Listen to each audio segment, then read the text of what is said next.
There are many of these Johnson Evinrude 6 horsepower outboards still out there. They go and run forever. They're great little machines. This is a 1972. Carb service on these is always a pain in the butt because the nut for the carburetor, I'm putting the screwdriver, I'm pointing right at it there. That nut you can't get at with a wrench because the pull cord assembly is in the way. And if you've ever taken one of these off, you've probably done what I did and sprung the spring out of place in the pull cord assembly, and you have yourself, a job to put it all back together. So obviously this nut is easy to get at. So what I'm going to do is I'm going to show you how you can take the carburetor off very simply without springing your pull cord assembly. These are 5/16 bolts. I'm going to take that off, and I'm going to take that off.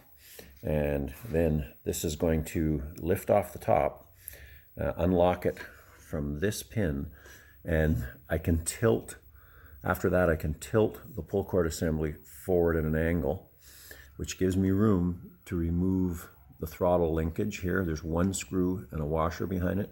I can remove that throttle linkage, get it out of the way, and then have easy access to the bolt without springing without lifting up and springing it. I'm literally going to raise the cap and tilt it forward and leave the spring wound in place. So I'll undo those bolts and I'll show you.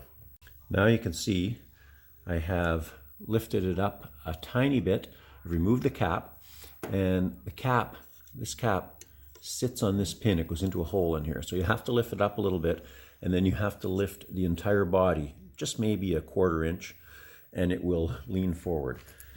You'll see now underneath there, you can see the spring. It's all coiled up, but we have not blown it up and caused it to unwind. The tension's still on, everything's good.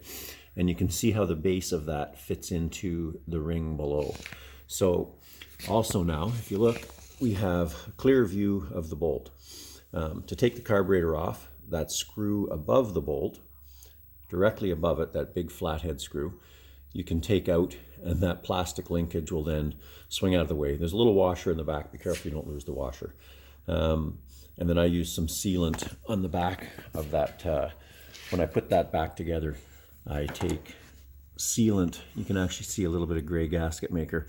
To hold the washer in place, I put the screw through the washer in with the sealant, and then it doesn't fall off when you're trying to put it back on in place.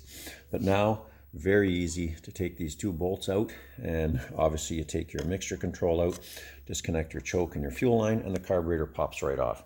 You can actually service this in the field without, again, the nightmare of blowing up your pull cord assembly. So hope that helps, and if you find this useful, please like it and subscribe. Anyway, there's a lot of these motors out there and they're great, so don't throw them away.